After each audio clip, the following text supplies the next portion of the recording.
फिर भी आप सबको प्रभु यीशु कृष्ण के नाम में जय मसीह। जय मसीह। परमेश्वर का बहुत बहुत धन्यवाद, हम सबको आज के दिन तक संभाल के रखा और फिर यहाँ पे इस तरह से एकत्रित होके परमेश्वर को महिमा देने के योग्य परमेश्वर ने ठहराया, इसीलिए हम यहाँ पे उपस्थित हैं और आज का परमेश्वर का वचन सुनने जा रहे हैं और वचन के द्वारा हम अपने आप को एनर्जेटिक करने वाले हैं, इसलिए परमेश्वर को धन्यवाद। आइए और एक बार परमेश्वर की उपस्थिति को हम ताली बजा के स्वागत करते हैं।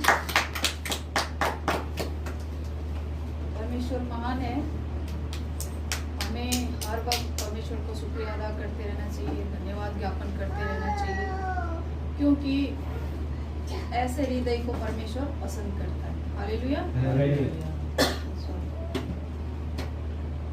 धन्यवादी हृदय को परमेश्वर चाहता है और पसंद भी करता है, तो हमें हर वक्त परमेश्वर को धन्यवाद देते रहना चाहिए। अब धन्यवाद देते रहना चाहिए तो बोलते हैं, अब धन्यवाद हम किस वे में, किस लिए हमें धन्यवाद करना है, धन्यवाद देना है, क्या मतलब ऐसा कुछ हो रहा है हमारे जीवन में, है ना, ऐसा कुछ परिवर्तन जो हम उस परिवर्तन को देखकर खुश हो सकते हैं और आनंदित हो सकते हैं और उस परमेश्वर को महिमा दे सकते हैं अपने जीवन के द्वारा, है ना, और अपने मुख से भी, अपने हृदय से भी परमेश्वर को धन्यवाद दे सकते हैं। क्या है ऐसा जो हम परमेश्वर को हम धन्यवाद दें, है ना।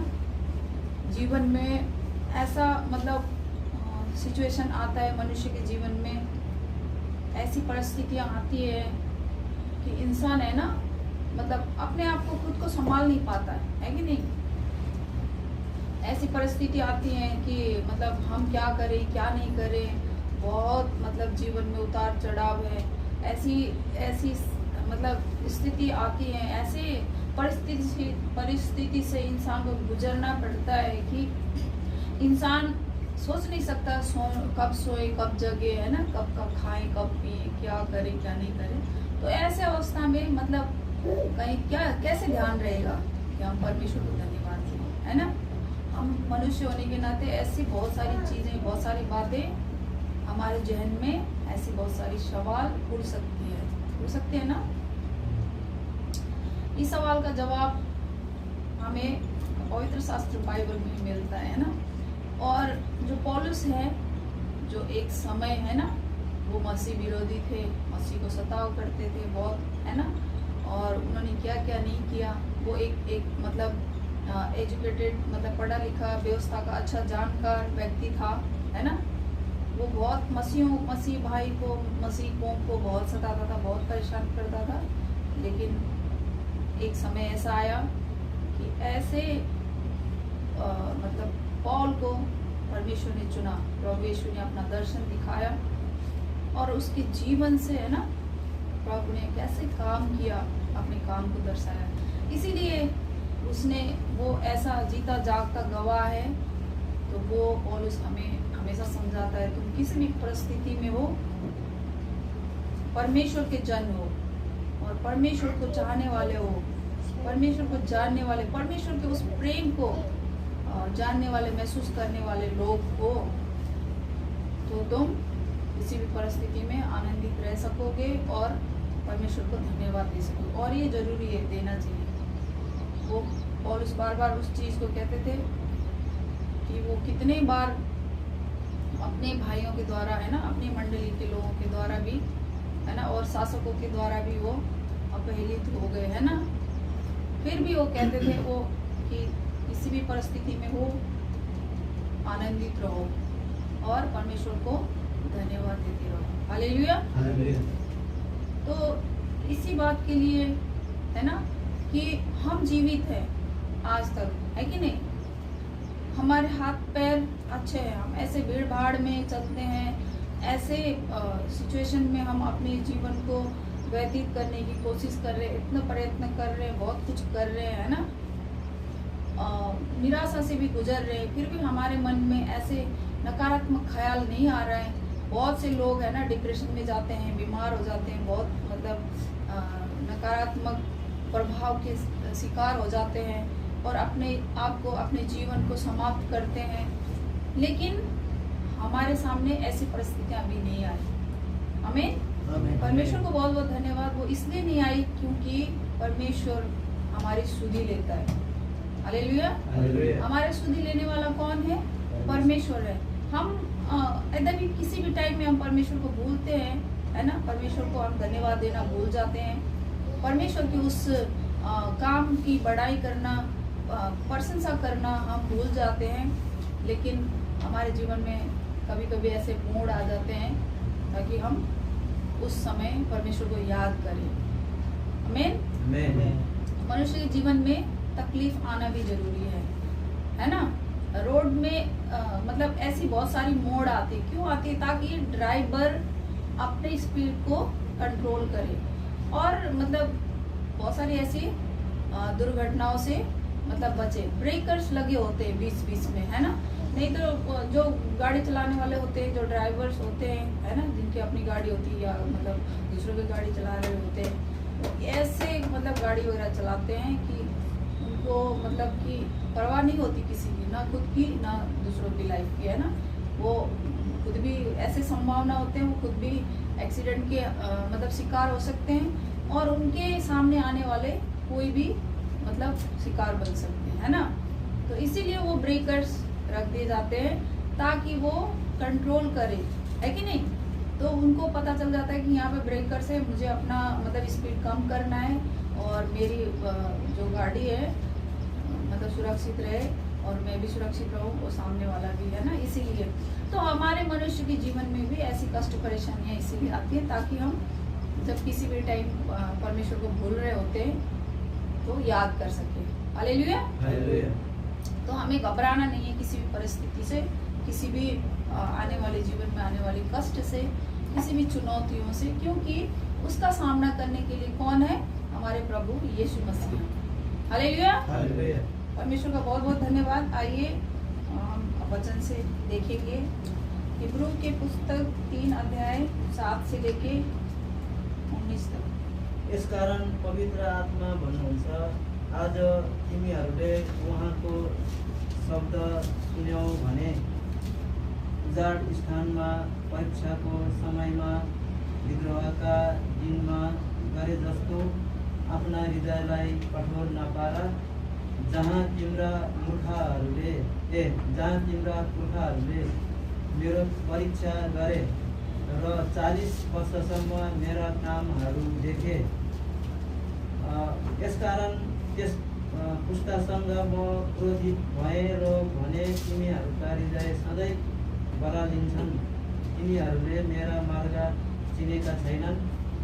यसैले मैले आफ्नो क्रोधमा यसरी शपथ खाएँ, मेरो विश्राममा तिनीहरू कहिल्यै पस्ने छैनन्।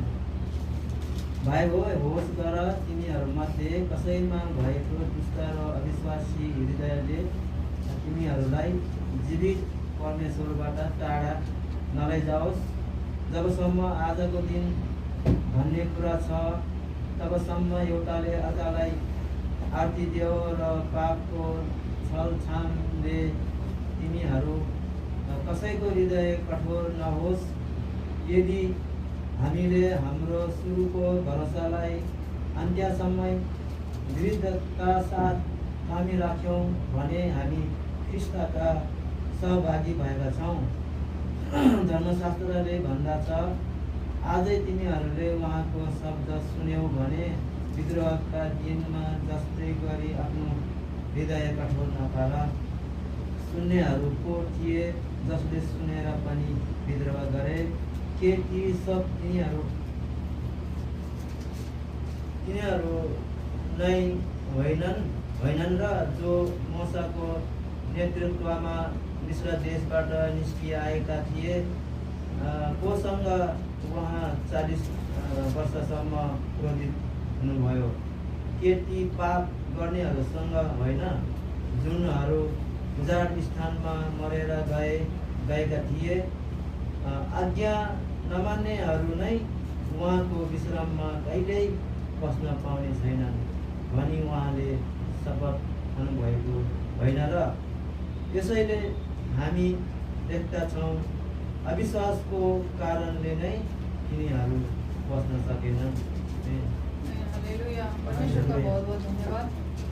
है ना, हमें लेखक हमें सिखाते हैं, क्या सिखाते हैं अंत तक, है ना, इस पाठ से, इस पुस्तक में, है ना, इस अध्याय में हमें क्या सिखाते हैं कि अंत तक मतलब वो निवेदन करते रहते हैं, है ना, अपने जो मतलब मंडली की विश्वासी है उनके। और यहाँ पे क्या लिखा है कि पाठकों को, आज भी हम पाठ करने वाले, है ना, पाठकों को अंत तक विश्वास में बने रहो और अपनी आंखें यीशु पर लगाए रहो तथा जो दुख और सताव उन पर आते हैं उसे भी धीरज से सहें। ये पत्री कुछ सलाह और चेतावनी के साथ समाप्त होती है ना। ये पत्री ऐसा है जो हमें अंत तक, है ना, ऐसी मतलब कुछ भी सिचुएशन हमारे जीवन में आए, कुछ भी आए, हमें अंत तक उस दुख को भी सहना पड़े, हम सह लें और धीरज धरे हुए, है ना, हम अपने यीशु पर, अपने प्रभु पर अपने आंखें लगाए रहें और अपने विश्वास को बनाए रहें। तो यहाँ पे क्या लिखा है हिंदी में, अविश्वास के प्रति चेतावनी, है ना। वो लेखक हम विश्वासी तो हैं, लेकिन हमारे अंदर की जो अविश्वास है, उस अविश्वास के प्रति हमें चेतावनी देते हैं कि हम क्यों अविश्वास रखते हैं परमेश्वर के प्रति, है ना। महान परमेश्वर जिन्होंने मूसा की अगुवाई में वो इजरायलियों को जो मिस्र के दासत्व से छुड़ा के लेके आए थे, उन्होंने अपने आंखों से बहुत परमेश्वर के सामर्थ्य का काम देखा, बहुत पराक्रम का काम देखा। वो निकलने के बाद से पहले भी परमेश्वर के वो बाहुबल काम को देखा। मिस्र में रहते हुए उन्होंने, उनके ऊपर बहुत सारी बीमारियां आई, उनकी नदियां लाल हो गई खून के समान, और उनके शरीर में घाव आ गए, टिड्डियां आ गए। मिस्रियों के सारे मतलब जितने भी थे लोग, उनको नष्ट किया, ध्वस्त किया, हर चीज़ों ने उनको अपने प्रकोप में ले लिया, अपने प्रभाव में लिया। लेकिन क्या था कि इजरायलियों को कुछ भी हानि नहीं होता था। हम विपत्ति के अंतिम दिन में देखते हैं सबके पहले उठे मर गए, और जैसे परमेश्वर ने उनको कहा था मूसा को कि जिस रीति से तुमने अपने दरवाजे पे लहू के छाप लगाओगे, मैं उस रास्ते से होके निकलूंगा। तो इस लहू के छाप को देख के जिसके घर में भी, जिसके किवाड़ में, दरवाजे में ये मिलेंगे हमें, मुझे, तो मैं उस घर को छोड़ूंगा, जिस घर को नहीं मिलेगा मैं उस घर को नाश करूंगा, पहला उठा नाश करूंगा। तो ऐसा ही हुआ, इजरायलियों ने इतने सारे काम देखे। दासत्व से निकलने से पहले उन्होंने 10 पराक्रम, मतलब बहुत बड़े बड़े काम उन्होंने पराक्रम, और उनकी शत्रु की हानि और अपना बचाव देखा। प्रभु ने, परमेश्वर ने किस तरह से मिस्रियों को मतलब बचाया और उनको उनकी दासत्व से छुड़ाया। ये सारा देखने के बावजूद और निकल के जैसे आ गए, उन्होंने वो लाल समुद्र को, है ना, दो फाड़ करके उनको, उनके लिए मार्ग बनाया, सूखी भूमि की तरह, है ना, नदियों को दीवार, वो समुद्र को दीवार खड़ा करके बीच से रास्ता बनाया। और जैसे वो इजरायली निकल गए, परमेश्वर के लोग, प्रतिज्ञा जिनके लिए परमेश्वर ने प्रतिज्ञा किया था, वो जैसे निकल गए, और उनके बैरी कौन थे? मिस्री। और मिस्री को मतलब जितने भी थे उनके पराक्रमी, साहसी, सेना योद्धा जितने भी थे, उनको वो समंदर खा गए, बहा के ले गए, है ना। उन्होंने इतने सारे कारनामे देखे, फिर भी वो परमेश्वर को दोषाते रहे और परमेश्वर के काम पर उन्होंने भरोसा नहीं किया। उन्होंने वो कुड़कुड़ाते रहे, गुड़गुड़ाते रहे और कोसते रहे, है ना। और उन्होंने कहा कि हमारे लिए कोई अगुए ढूंढो, है ना, हमारा जो मतलब अगुआ करेगा और हमें वापस मिस्र में लेके जाएगा। हम यहाँ पे मतलब ऐसे मुश्किलात में पड़ गए। क्या हमारे लिए मरने के लिए कब्र नहीं थे वहाँ पे? हम तो वहाँ पे रोज ऐसे खाते थे, वैसे खाते थे, हम इस तरह से जीवन जीते थे। इससे अच्छा होता, भला होता हम वहाँ पे मर जाते। यहाँ आके ऐसे वीरान जगहों में, ऐसे जंगल में मरने से ऐसे बहुत सारी बातें उन्होंने की। हम देखते हैं, हमने पढ़ा है बहुत बार इस बारे में। तो उसी बात को लेखक हमें समझाना चाहता है, यहाँ पे वो कहते हैं कि अपने मन को इतना कठोर मत करो। जैसा कि हमें पवित्र आत्मा यदि हमसे कुछ कहता है ना, कुछ कहना चाहता है, तो उस शब्द को सुनो, ना कि अपने मन को कठोर करो। मैं इसलिए कहती हूँ कि हम आज भी मतलब परमेश्वर के लोग जितने भी हैं यहाँ पे अभी उपस्थित हैं, भले थोड़े हैं कहने के लिए, हम इस बात को भी कह के अपने मन को क्या देते हैं, संतुष्टि देते हैं कि हम गिनती में भले थोड़े हैं लेकिन हम आत्मा में ज्यादा है। ये शब्द हम जब सुनते हैं तो हमें अपने आप में मतलब अपने आप को जांचने की जरूरत, क्या सच में हम आत्मा में इतने बड़े हैं, है ना? अगर आत्मा में इतने बड़े होते हैं तो हमें कोई भी मुश्किलात परमेश्वर के काम के लिए, परमेश्वर के शब्द सुनने के लिए, है ना, हमें कठिनाई नहीं होती और हम हर एक परिस्थिति में, हर एक अवस्था में, कहीं पे भी हम उस काम को करने के लिए अग्रसर हो जाते हैं, आगे हो जाते हैं। तो वो क्या कह रहे हैं आगे, तो अपने मन को कठोर ना करो जैसा कि क्रोध दिलाने के समय और परीक्षा के दिन जंगल में किया था। ये वही बात हमें याद दिला रहे हैं कि जो हमारे पुरखा थे उन्होंने कैसा क्रोध दिलाया परमेश्वर को, और इन्होंने मेरे मार्ग को नहीं पहचाना। ये परमेश्वर कह रहे हैं कि उन्होंने मेरे मार्ग को नहीं पहचाना। मूसा से बात कर रहे हैं, उस अवस्था की बात है। तब मैंने क्रोध में आकर शपथ खाई, वे मेरे विश्राम में प्रवेश ना करने पाए। और इतने क्रोधित हो गए परमेश्वर, इतने क्रोधित हो गए कि उनको श्राप देना पड़ा, है ना, कि वो उनको शपथ खाना पड़ा परमेश्वर को कि वो मेरे क्या हो गया, विश्राम में प्रवेश करने ना पाएंगे। और वो जो आगे हम देखते हैं, शपथ खाएगी तो मेरे विश्राम में प्रवेश करने ना पाओगे। क्या केवल उनसे नहीं जिन्होंने आज्ञा ना मानी। यहाँ पे आज्ञा ना मानने वालों के लिए बताया गया। आज्ञा किसने नहीं माना, हमने आगे समझा, हमने गिनती की पुस्तक में देखेंगे। तो वो कौन थे, जो मिस्र से छुड़ाए हुए लोग थे, जो परमेश्वर के जन थे, उन्होंने परमेश्वर की आज्ञा को नहीं मानी। और क्या हुआ यहाँ पे, उस विश्वास को खो दिया, है ना। उस अविश्वास के कारण वो विश्राम में प्रवेश नहीं कर पाए। अविश्वास के प्रति चेतावनी करके हमें शीर्षक मिला है। तो वो बात लेखक हमें यही बात मतलब बताना चाहते हैं कि हमारा मतलब अविश्वास परमेश्वर के प्रति कभी नहीं होना चाहिए। वो हमेशा विश्वास योग्य, है ना, धर्मी परमेश्वर है। वो हमने वो देख चुके हैं सारे काम, सब कारनामे, परमेश्वर के सारे काम कारनामे सब देखा, फिर भी हमने वो चीज को विश्वास नहीं किया और हम क्या हुआ, हम उस विश्राम में प्रवेश नहीं कर पाए जो हमारे पुरखा थे। और हम आगे पढ़ते हैं तो वो होरेब पर्वत में जाते हैं और मूसा ने विनती की, परमेश्वर के सामने प्रार्थना किया और उनके लिए उनकी जीवन दान मांगी। तो परमेश्वर ने कहा कि ठीक है, तुम्हारे प्रार्थना के द्वारा मतलब मैं उनको नाश नहीं करूंगा, लेकिन उनको बात माननी थी। तो फिर जैसे मूसा ने वो बात बताई उनके सामने आके, परमेश्वर बहुत क्रोधित है तुम लोगों के वजह से, वो तुम्हारे ऊपर दंड लाने वाले हैं, ऐसे होने वाले हैं। तो उन्होंने क्या कहा कि हाँ, हमने सब मतलब गलत किया है, तो हम जाते हैं, हम चढ़ाई करते हैं होरेब पर्वत में। लेकिन उसने क्या कहा था मूसा ने कि नहीं, तुम अभी मत जाना, परमेश्वर तुमसे इस पल के लिए, इस घड़ी के लिए परमेश्वर ने अपने वो जो छाया है तुमसे हटा लिया है, ठीक है, तुम अभी कुछ भी मत करो, मत जाओ, क्योंकि परमेश्वर की आशीष, परमेश्वर की सामर्थ्य तुमसे हट गया। अब इस टाइम कुछ भी करोगे तुम्हारे ऊपर तुम हानि झेलोगे, हानि पाओगे। लेकिन फिर भी उन्होंने नहीं माना। देखो इतना मतलब कठोर उनका मन हो गया था कि मूसा ने मना करने के बावजूद उस पवित्र आत्मा का शब्द उन्होंने नहीं सुना। मत जाओ बोलने के बावजूद भी वो लोग क्या करें, चले गए, चढ़ गए पहाड़ी पे। और क्या हुआ, कनानी और अमालेकी ने उन्होंने मार डाला। तो हम देख सकते हैं, हम परमेश्वर की आवाज को, पवित्र आत्मा की आवाज को नहीं सुनते हैं तो हमारे जीवन में भी आज ऐसे ही हो जाएगा। हम अपने आशीषों से, है ना, क्या हो जाएंगे, कटअप हो जाएंगे।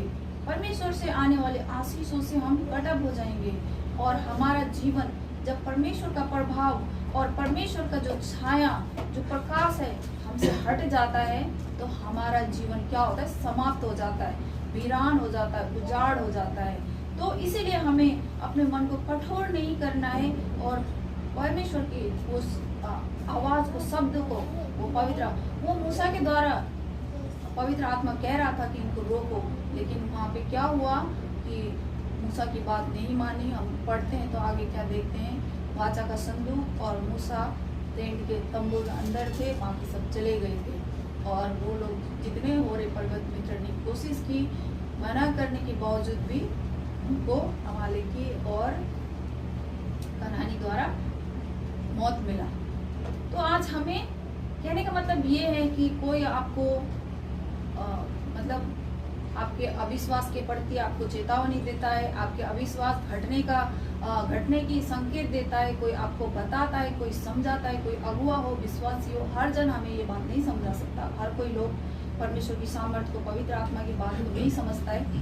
जो लोग आपको बता रहे, समझा रहे, हमें उस चीज को, उस बात को समझना चाहिए। और ऐसा ना हो कि हम परमेश्वर के विश्राम में क्या प्रवेश ना पाए, है ना। और ऐसा हो कि हम परमेश्वर के उस क्रोध में आ जाएं और हमारे लिए परमेश्वर क्या है, शपथ खा के बोले कि तुम उस विश्राम में प्रवेश ना करो। इसलिए हमें लेखक इस बात को हमें बार बार समझाते हैं और चेतावनी देते हैं अविश्वास के प्रति। हम क्या नाम के विश्वासी हैं, हमारे अंदर वो अविश्वास अभी भी जीवित है, तो उस अविश्वास को हमें क्या करना है, मारना है।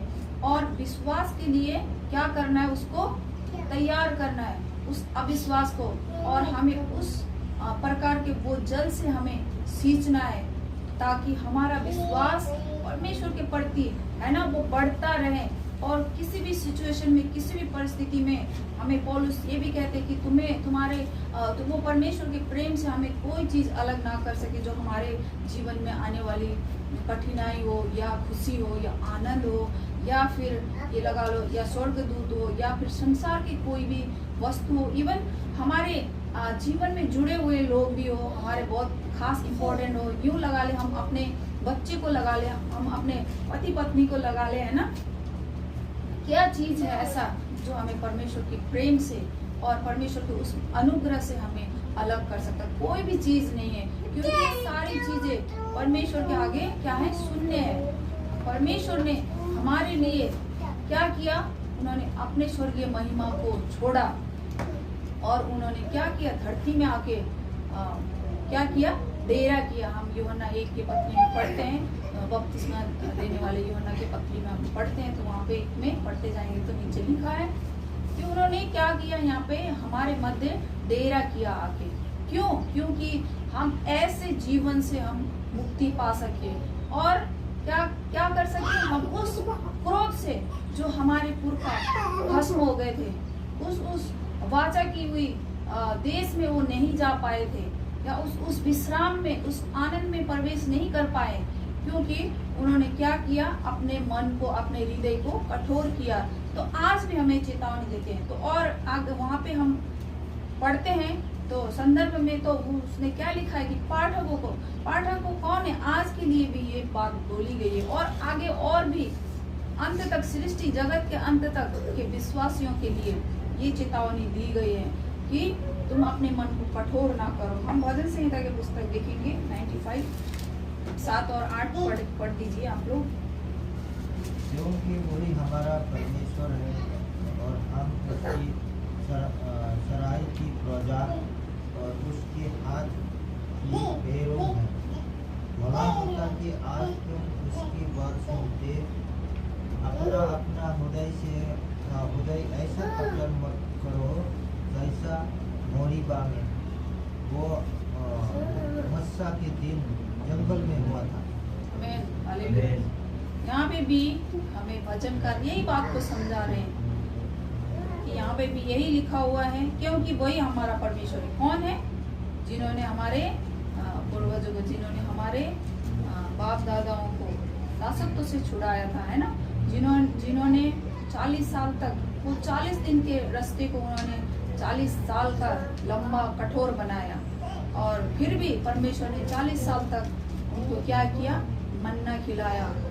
एक ऐसा भोजन आज संसार में कहीं पे भी वो स्वाद नहीं मिलता, वो स्वर्गीय भोजन था। क्या था? स्वर्गीय भोजन। मन्ना खिलाया, बटेरी खिलाया उन्होंने, है ना, और उन्होंने चट्टान में से पानी पिलाया, और उन्होंने क्या किया, हमारे वस्त्र को फटने नहीं दिया, हमारे चप्पल को घिसने नहीं दिए। जैसे जैसे बच्चा बड़ा होता जाता था वैसे वैसे वो चप्पलें भी बड़ी होती थी शरीर में। जैसे जैसे वो छोटा बच्चा बड़ा होता था वैसे वैसे शरीर के कपड़े भी बढ़ जाते थे। इस प्रकार से परमेश्वर ने अपनी प्रेम, है ना, अपना अनुग्रह हमारे पुरखों के ऊपर बनाया। लेकिन उन्होंने क्या किया, अपने मन को कठोर किया और परमेश्वर को क्रोध दिलाया, और उस क्रोध में आके वो लोग क्या हो गए, जंगल में ढेर हो गए। और आज वही बात हमें समझाते हैं, अपने मन को कठोर मत करो, परमेश्वर के उस शब्द को सुनो। आज भी आपको, है ना, कोई निमंत्रण देते, कोई आमंत्रण देते हैं, आपको कोई बुलाता है बार बार, है ना, चाहे मुझे हो चाहे कई, मतलब हमारा पर्सनल जाना था एक जगह, हमारी प्रोग्राम थी, लेकिन सिचुएशन परिस्थिति ऐसी हुई हमें उसको कैंसिल करना पड़ा। ऐसी चीजें हमारे जीवन में बार बार आती है ना। तो ये बुलावा, ये नहीं कि भाई कोई इंसान हमें बुला रहा हो, है कि नहीं। आज मनुष्य के मतलब साथ में हाथ में कोई समय नहीं है, मनुष्य के जीवन में टाइम ही नहीं है। कोई किसी को वैल्यू दे, कोई किसी को टाइम दे, समय दे, अपना मतलब पैसा खर्चा करे किसी के लिए, है ना, किसी के लिए अपने चप्पल जूते घिसाए, है कि नहीं। बहुत बिजी लाइफ जी रहा है, फिर भी इंसान कोई इतना समय वक्त निकाल के किसी को आवाज देता है, बुलाता है। इसका मतलब क्या है, हमें क्या समझना है कि वो व्यक्ति आपको नहीं बुला रहा है, हालेलुया, लेकिन उसके द्वारा परमेश्वर बात कर रहे हैं उससे। हमें ये चीजें समझना है, इसीलिए हमें उस चीज को, उस बात को समझना है। समझेंगे कब? जब हम अपने हृदय को क्या करेंगे, कोमल करेंगे, हालेलुया। तो कठोर का मतलब क्या है, पर्याय वाली चीज, कोमल, है ना, उस मन को एकदम सॉफ्ट करेंगे, तभी हम उस चीज को क्या करेंगे, सुन पाएंगे, बातें सुन पाएंगे। और यहाँ पे लिखा है 8 में, 7 में आगे, भला होता कि आज तुम उसकी बात सुनते, अपना अपना हृदय ऐसा कठोर मत करो जैसा मरीबा में वे मस्सा के दिन जंगल में हुआ था। क्या हुआ था जंगल में, हम पढ़ चुके हैं, हमें जान चुका है, हमने समझा है। इसीलिए हमें शास्त्र वचन स्टडी करना, पढ़ना बहुत जरूरी है। तो हम जितना पढ़ेंगे उतना ही हम आवाज को, शब्द को सुनेंगे, और परमेश्वर की उस आवाज को सुनकर अपने हृदय को इतना कठोर नहीं करेंगे कि जैसा उस समय मेरीबा और मस्सा के जंगल में जो हुआ था, है ना, वहाँ पे ऐसा हुआ था। परमेश्वर के क्रोध में आगे लोग, है ना, परमेश्वर की आवाज को सुनना छोड़ दिया। उन्होंने क्या किया, वो उन्होंने कुछ सोने, जेवर, चांदी इकट्ठा करके वो अलग ही अपना कुछ बनाया उन्होंने, है ना, पूजने के लिए। ऐसे ऐसे लोगों ने किया, और आज भी हम देख सकते हैं। इसीलिए आज के विश्वासियों के लिए पौलुस हमें समझाते, क्या समझाते हैं, तुम भी अपने मन को इस रीति से कठोर मत करो ताकि तुम अपने विश्वास से भटक के उस क्या वो दंड के भागीदारी बनो, हालेलुया। तो आज हमारे जीवन में ऐसे चेतावनी देने वाले लोगों की बहुत कमी है। आज हम मंडली में भी देखते हैं, क्या करते हैं, मीठी मीठी बातें, मीठी मीठी गोली, जिस मंडली में, जिस संगति में, जिस प्रचारक ने हमें ऐसी मतलब स्वीट कहने का मतलब आशीष की बात बोलेंगे, है ना, और क्या करते हैं, अपने मतलब लाइफ स्टाइल चेंज की बात करेंगे, अपने मतलब अच्छे भलाई की बातें करेंगे, अच्छी जॉब की बातें करेंगे, नौकरी की बातें करेंगे, आशीष, परमेश्वर की आशीष की बात करेंगे, है ना। तो ऐसे ऐसे प्रचारक अच्छे लगते हैं लोगों को। और अगर कोई एक आदमी आपको फोन करके आपकी गलतियों को बताएगा, आपकी कमजोरियों को बताएगा, है ना, अगर आपके कुछ भी कमी को वो पॉइंट आउट करेगा, तो क्या होता है कि वो सामने वाला क्या करेगा, भाई उसने तेरा तो अपना तो देखा नहीं है, आ गया मेरे को समझाने, हाँ, मेरे को इतना बड़ा वो हो गया, सेवक बन गया, क्या है वो यीशु मसीह से बड़ा है, हमें पता है, हम जानते हैं सब चीज। मतलब ऐसे ऐसे चीजें हमारे जीवन में भी ऐसी होती है। हम भी कई बार हमें कोई समझाता है तो रहने से समझाने की जरूरत नहीं है भाई। कल का हम अगर कोई छोटा इंसान, छोटा बच्चा, हमसे छोटा एज में, उम्र में, कद में, काठी में अगर कोई समझाने लगेगा तो पहले क्या निकलता मुझसे, अरे अपने तो देख, अपनी शक्ल देख, अपनी उम्र देख, तू कल का पैदा हुआ है, या कुछ भी हम उसको नीचा दिखाने की कोशिश करते हैं और क्या करते हैं, अपने आप को ऊपर रखने की कोशिश करते हैं। ऐसा नहीं होता। वचन हमें सबको क्या समान अधिकार देता है। परमेश्वर का वचन हमें क्या करता है, समान अधिकार देता है। परमेश्वर का ज्ञान अगर किसी में, कोई छोटे में, बड़ों से ज्यादा उसके अंदर परमेश्वर की ज्ञान है तो क्या है वो, मतलब उसे हमें छोटा नहीं कहना चाहिए। तो हमारी आज का वचन यही था कि हमारे अविश्वास के कारण हम क्या हो रहे हैं, परमेश्वर के उस महिमा से दूर होते जा रहे हैं, परमेश्वर के उस अनुग्रह को हम खोते जा रहे हैं जीवन में, और हम उस परमेश्वर की उपस्थिति से हम भटक रहे हैं। जैसे उस दिन है ना, क्या हुआ था जंगल में, जैसे बताया, लेखक बता रहे हैं, भजनकार बता रहे हैं, है ना, उस प्रवेश, उस आनंद में, उस क्या कहते हैं उसमें, प्रवेश, विश्राम में प्रवेश नहीं कर पा रहे थे। वो वहीं ढेर हो गए, वहीं खत्म हो गए अपने अविश्वास के कारण। परमेश्वर के प्रति उन्होंने इतना सारा काम देखा।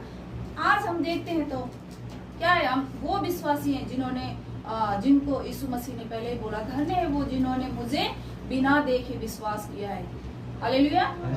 हम वो विश्वासी हैं जो हमने ना वहाँ उस समय के काम देखा है ना, उस समय के वो परमेश्वर के पराक्रम को देखा है, ना तो इस टाइम हम यीशु मसीह को हमने प्रत्यक्ष है, जब यीशु मसीह धरती में थे, शरीर में थे, तो हमने यीशु मसीह को देखा, लेकिन हम यीशु मसीह को बिना देखे विश्वास कर रहे हैं।